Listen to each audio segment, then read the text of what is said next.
My name is Wilson Alvarez. I'm a permaculture instructor, and for the last year I have been helping at this Horn Farm Center, which is a nonprofit that deals with regenerative agriculture, and now we've moved into restorative practices for woodlands. The landscape is missing so many pieces, the moving pieces of the landscape. There's a lot of the pieces that are the non-moving pieces, which are the trees and plants and water and soil. But a lot of the moving pieces that actually move sediment and soil and they move nutrients across, they're missing, and that's the animals. So what we're doing is trying to create a new restoration process based off of extinct animals and extant animals. Extant means animals that still exist. They aren't gone from the planet, but they are not here anymore. They've been extirpated from Pennsylvania. And we're using what they do mechanically on the landscape.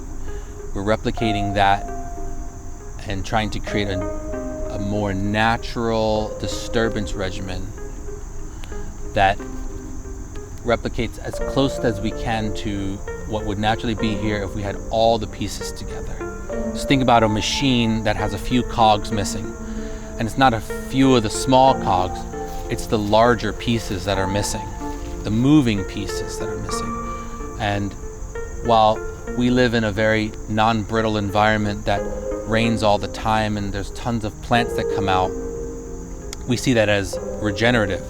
But every time that it grows and there's a disturbance that the landscape doesn't understand, like a road, for example, or a building, a big bulldozer that actually changes hydrology. It's putting sand into the gears, really, it's what it's doing. It slows down regenerativeness, moves water in places where it's not supposed to. So by putting back the elements that belong there,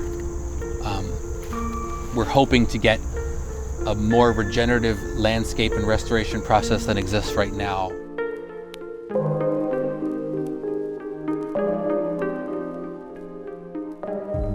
There's a lot of idealism involved when you get into regenerative practices and sustainable farming and all that.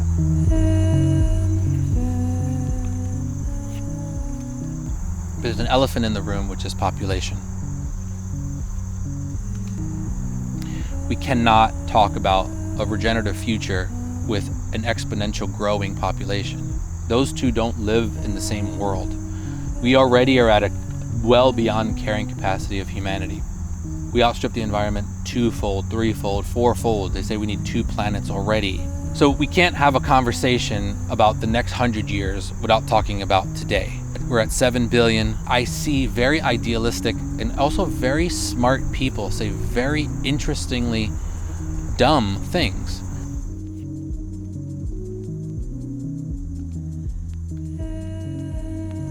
Scientists and biologists have always used carrying capacity for other mammals, and that's across the board. A certain amount of landscape with a certain amount of animals, good carrying capacity, everyone's healthy, everyone's fed. We don't put that same lens on us, and that's a very dangerous thing to do. We see ourselves as special.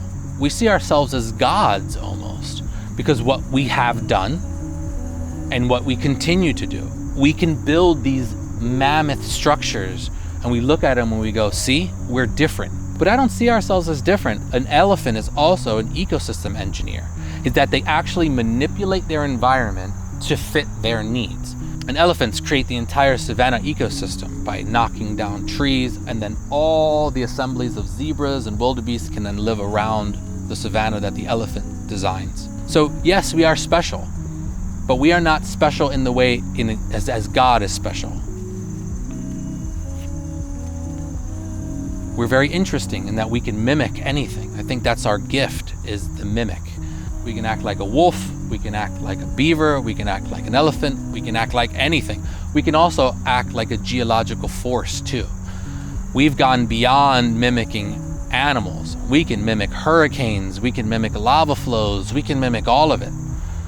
So taking that idea and saying, well, what are we doing to the planet around us? It's not positive.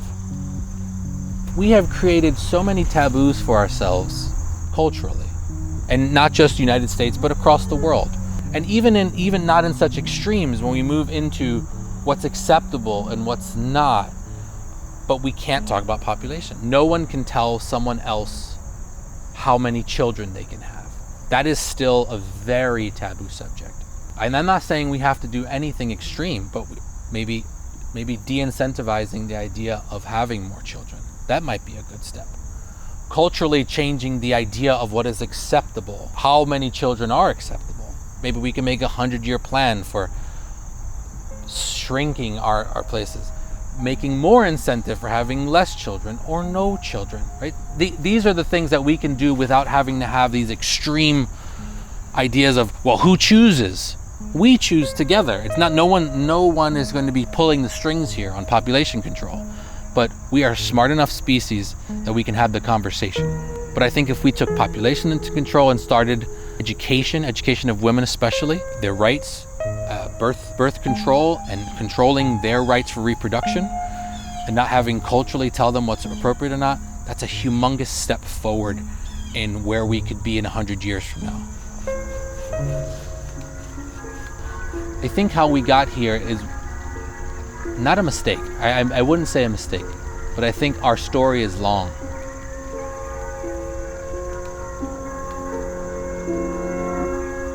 When you look at our history 1,000,000 years ago, and 100,000 years ago, you have multiple species of Homo sapien. You have Homo neanderthal, you have Homo habilis, and you have about 200,000 years ago, you get Homo sapien.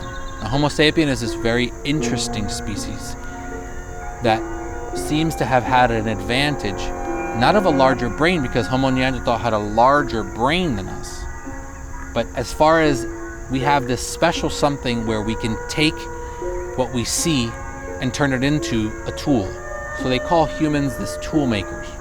But I think that kind of isn't it. I think what the base of it is we take the shape of a shark tooth. We say, how can we make that with something else? And we turn that into an arrowhead made out of stone. So it's a mimic process is what we're doing. By doing that, we move across landscapes faster than evolution. So if a wolf is moving from the south to the north, it's multiple generations that has to have its fur get thicker, claws have to get harder, teeth bigger, growth larger.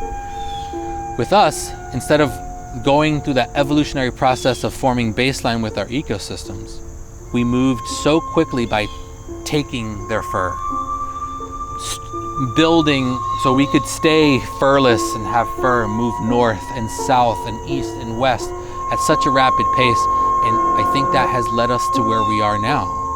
If you think of a child with all the best intentions are kind of clumsy, in the best way, but clumsy. And I think we are evolutionarily children in a lot of ways. We never had to form, when you get to a grown-up, you talk to your neighbors and do this and figure everything out and the politics of all of it.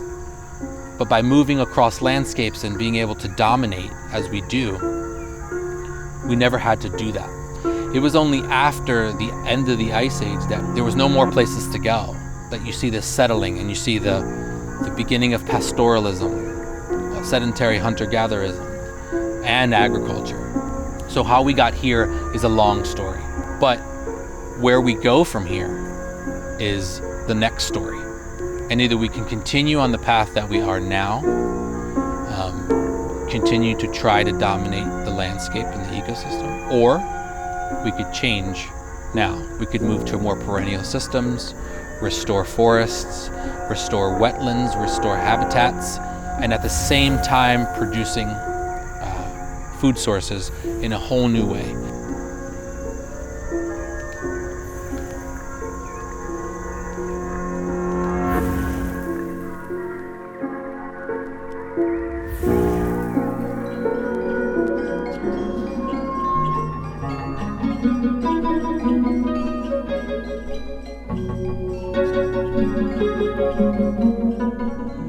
Most people now live in cities. 60% of all people on the planet live in cities. So we're already one step removed from the landscape.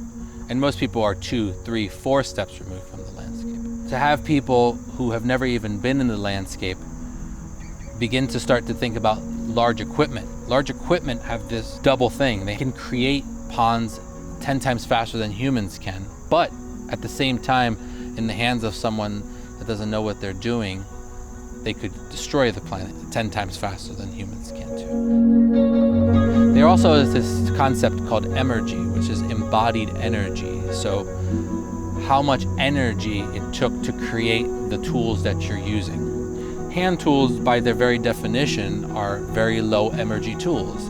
Very little bit of metal, very little bit of wood, very little bit of processing comparative to a bulldozer, a gasoline chainsaw. Think about plastic from here, metal from here, iron ore being mined. All this stuff has a caloric expenditure.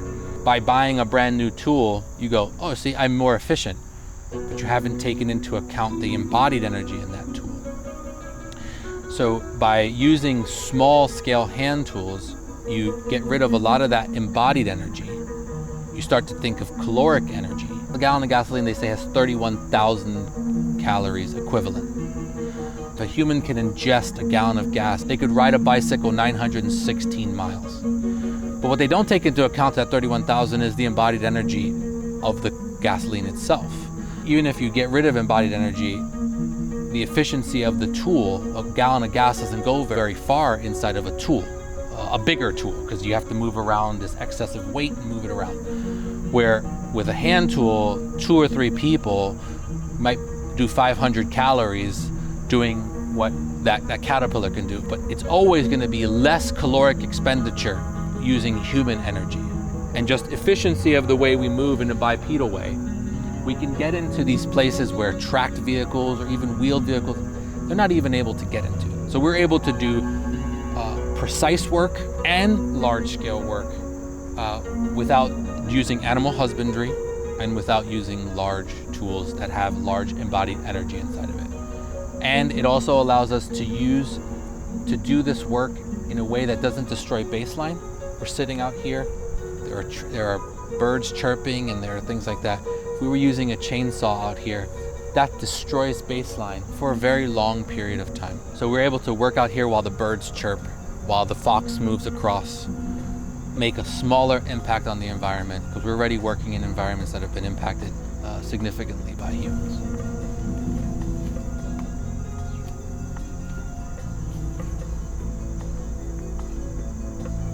I think from me being here and having hundreds of people be here throughout this last year, the biggest thing is getting your hands on the soil, on the plants, on the trees.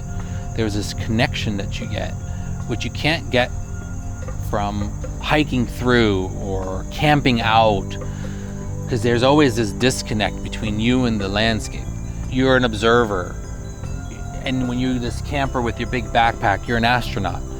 You bring all your civilized world into this forest area and you use it for your own enjoyment.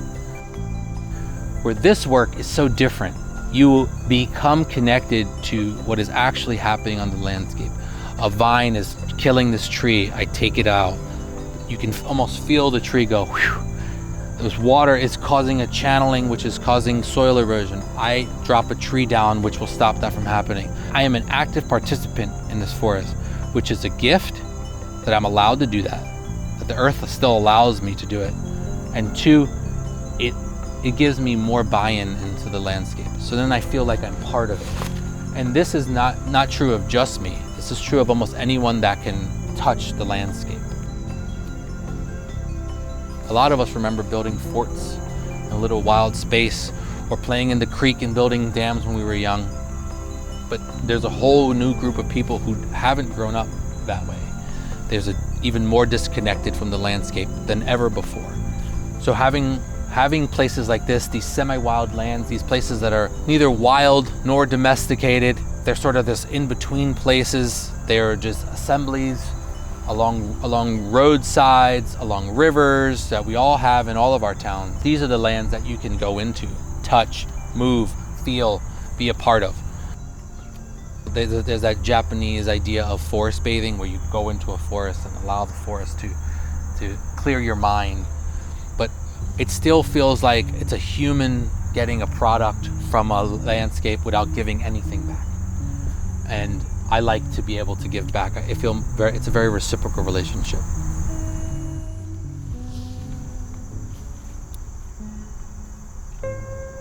We know how to produce food. We know how to manipulate land. We know how to do that. We're very good at it. We just haven't been doing it in the right ways, in the right places, at the right frequencies. We're trying to create an experimental plot where all the techniques that exist for agroforestry, for restoration, go into a pot, and we use them together. Finding those frequencies that work for this specific area is sort of the experiment here. And then once we have a really good toolkit that is usable anywhere in the world, so if you live in the Kalahari or if you live in New Zealand, creating a way for you to look at the landscape and say, what is missing? What did it do? And how can I do that? See the animals that either exist there now but are not there, or have existed there in the past and played a vital role. So instead of 7 billion humans acting like humans, if a couple million of us stopped acting like humans and start acting like the animals that are extinct or not in our area, the ecosystem has a way of regenerating with that. So all we have to do is train people to look at the landscape in a different way, seeing how they could reproduce what's not there in a mechanical level, and then the ecosystem will take care of itself. And that's been one of my challenges. I'm a designer. My whole thing is stopping myself from designing, just making the disturbance on the scale that an animal would, and then backing off and saying, okay, what is the ecosystem going to do with this specific disturbance? And that has been my challenge. But that is going to be the challenge for every human as we move along.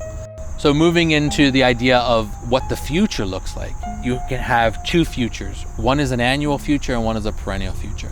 There's a lot of money and energy going into what the future of annual vegetables look like. These techno fixes, which are these like huge skyscrapers that grow crops in controlled environments and hydroponics and all the rest. Do I think that solves anything? I don't. I think it exacerbates the issue that we already have of we're trying to dominate an ecosystem, and it just gets worse from there. Where our perennial future, starting to move into the idea of creating ecosystems with perennials, trees, and moving into a space of agriculture that is long-term. We do that in some things. Our apples and peaches and pears and everything that you can grow on a tree, we're used to that type of thing. Chestnuts, for example, we're treated as grain. Right now, if we just grew grass on an acre, that acre is just 1 acre. But if we grew grass on that acre and then put trees on top that still allows the grass to grow, we have another layer of food production on that same thing. Now, if you put vines that grow up that also was a food producer, now you have 3 layers of food producing. So instead of having 1 acre of food, you have 3 acres of food. We've basically been 2D farming. Absolutely. Right, absolutely. It could be 3D farming. And then we're not getting the ecosystem services that wild systems produce. Wild systems produce all the air that we breathe, all the water that we produce, and all the biomass and carbon sequestration, which is one of the big ones for today. We've already broken the climate in a way that no matter what we do now, it's going to change. It's going to get drier or wetter or hotter.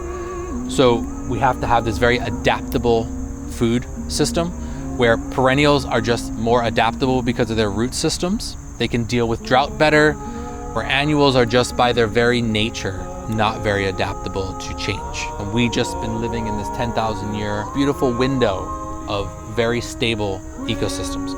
And that is not the norm for our planet. The norm for our planet is very raucous all over the place through ice ages or long droughts. We have had this spot where annual agriculture could even exist. That's not going to work for very long, and it's not really working that well. Only through subsidies do we see these large-scale farms. We have to do this strategy of thinking about climate change, thinking about carbon sequestration, thinking about food production, what the future could look like. We need to combine those into a regenerative, perennial systems that produce all the ecosystem services that wild systems do, but also produce all the food that we need. That's going to take an effort on everyone's part. The consumer to ask for these products, and for the growers to grow them before there's a market for them.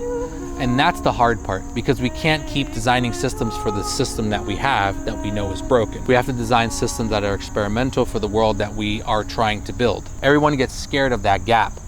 that's sort of what we're trying to do here. Is we're trying to create a whole new style of agriculture where we're restoring an ecosystem at the same time producing food.